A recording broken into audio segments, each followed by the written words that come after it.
How you feeling where the team's at, mentality-wise and mood-wise after the last couple of weeks? I think the vibes are still high. The energy is still high. I think we obviously we don't want to lose a game, but things happen. So you got to be able to put it to bed. You can't dwell on it. And we still got an opportunity to do what we want to do. So I think that's really the biggest thing. We still had an opportunity, so we're just trying to make sure that mentally, like, we locking in and we doing what we got to do to be able to go out here on Saturday and get a win, be victorious. Have you felt like you've turned the page, or is it hard to do that, especially with how much that game means? And we got to turn the page. Yeah, we got to turn the page. In life, you got to turn the page regardless. We can't sit up here and be obviously it hurt. That hurt all of us. We was feeling a certain type of way about it because of how it happened. I don't think there's a player in here or even a coach that got over it right after the game. Nah, we was mad for about a couple days. I know I was. But at the end of the day, it's you got to turn that page. You got to move on. And that's what we're doing. We on to the next week. Hey Xavier, the how it happened, all losses are painful, obviously. Mm-hmm. Does it make it a little bit worse when it's that way, or is it a little bit better when it's that way? Is it worse or better when you know that you controlled the game, you stacked up well, you didn't finish, you had a chance to win, you didn't? Which side does that feeling go? I don't think none of it matters when you lose. So, regardless of how we played, and it wasn't good enough. So that's how I see it, and I think that's just how it is. I don't look at oh well, I played this way, so yeah, nah, we lost. It is what it is. We just got to figure out a better way to go out there and finish these games, because we've had a couple of of these type of games this year where we didn't finish them. And we got to be better with that. And I think that it's just that simple. What would it mean to get Evan back this week?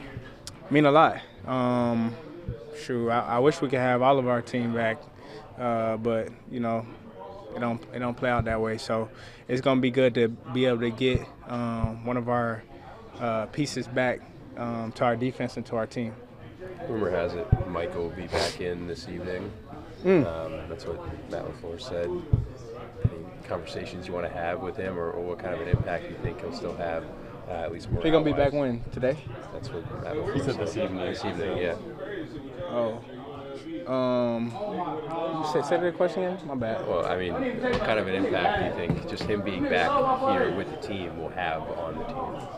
Oh, it's going to have a big impact. He one of our, top guys on this team, on the defense. And he always brings great energy. So having his energy be present is contagious. So, I think we already have good vibes, like I said. But, it's just going to add to – I know his vibe going to be up, and he's going to have good energy. So it'll be good. Does it matter, the Huntley or Lamar question for this week? You said, does it matter? Yeah, to you. Obviously they're different players, and one's a three-time All-Pro and all that. But is it a competitor? Does it matter to you who you're? Oh no, as a competitor, no.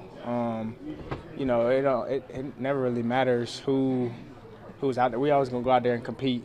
But I don't really know what's the word with Lamar and what they gonna do with him. Practice today. Okay. Well, I guess we won't really know to the game day, so I don't really want to speak on much about it. But obviously Lamar's a hell of a quarterback, and then Huntley is another good quarterback, a good backup quarterback. So we got to be prepared for both.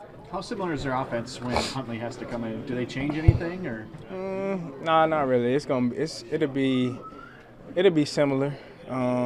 They'll do a lot of similar. It'll tweak a little bit, obviously, because they're not the same players. But it still will be similar. They'll still do some of the similar, things. What's the biggest challenge when it comes to tackling a guy like Derrick Henry downfield? The biggest challenge. It's a big dude. He one of those guys. You gotta make sure that all 11 are running to the ball at all times, and you gotta wrap up. because he can break through arm tackles. Obviously, we've all seen it. He got the crazy stiff arms. So he's just one of them guys where, everybody got to populate to the ball, and it got to be more so of like a gang tackle than, just a solo one-on-one tackle all the time. So yeah. I know it's just. Okay. Do you know him at all? Like, obviously he was gone before you got to Alabama, but do you have any connection with him? Or? No, I don't really know him that well. No. I know I stopped Cam from asking his question. No, it's all good. I know it's just the NFL and everyone, getting injured is a part of the game. But how do you guys not get discouraged when it seems like every single week? I mean, just injury after injury. I know it's next man out, but how do you guys stay off the discouragement train when so many guys are getting injured? Because we can't really do much about it.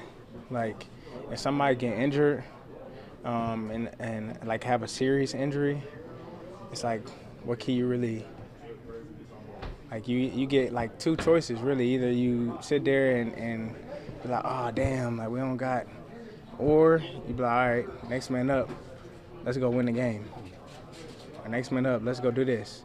So either you feel bad and feel sorry for the people that's here or whatever, or you put on them boots, roll up them sleeves, and like, all right, we got to go to work with what we got. You can't really change that. So I think that's how we feel and how we think about it. And yeah.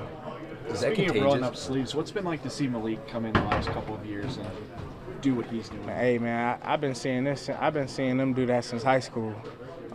So the things that he does, like, I literally been seeing it since high school. So I'm never surprised. It never catches me off guard. Like, I'm like, okay, when I see him out there go make a play, I'm like, okay, that's what he been doing that. So, but it's good to see him get these opportunities. Obviously, it's not in a way that you would want, but it's like, when he get him, I'm like, damn, I'm glad he getting this opportunity and making the most of this opportunity. And I always tell him, like, it's going to pay off. And he knows that. So he a dude that work hard. He a great dude. So we all love to see it. Speaking of it paying off, how much money do you think he's going to make in free agency? I don't know. Dog. I don't know. But I'm praying that, those blessings come to him and his family. And, yeah, man, that whole that situation can be real stressful. So I could just only pray for the best. Since you guys do come from the same high school, did you follow his career from afar before you guys became teammates? Yeah, like what are you talking about? When in the when league? he was in Tennessee, yeah. Oh yeah, hey, we was always connected. We always stay connected. Like, we got a whole bunch of the same friends. Like, so we close now. Like, it ain't just like one of those like, oh, he farted. Nah, we close. Like, we literally got friends that we all friends. Like, all know each other.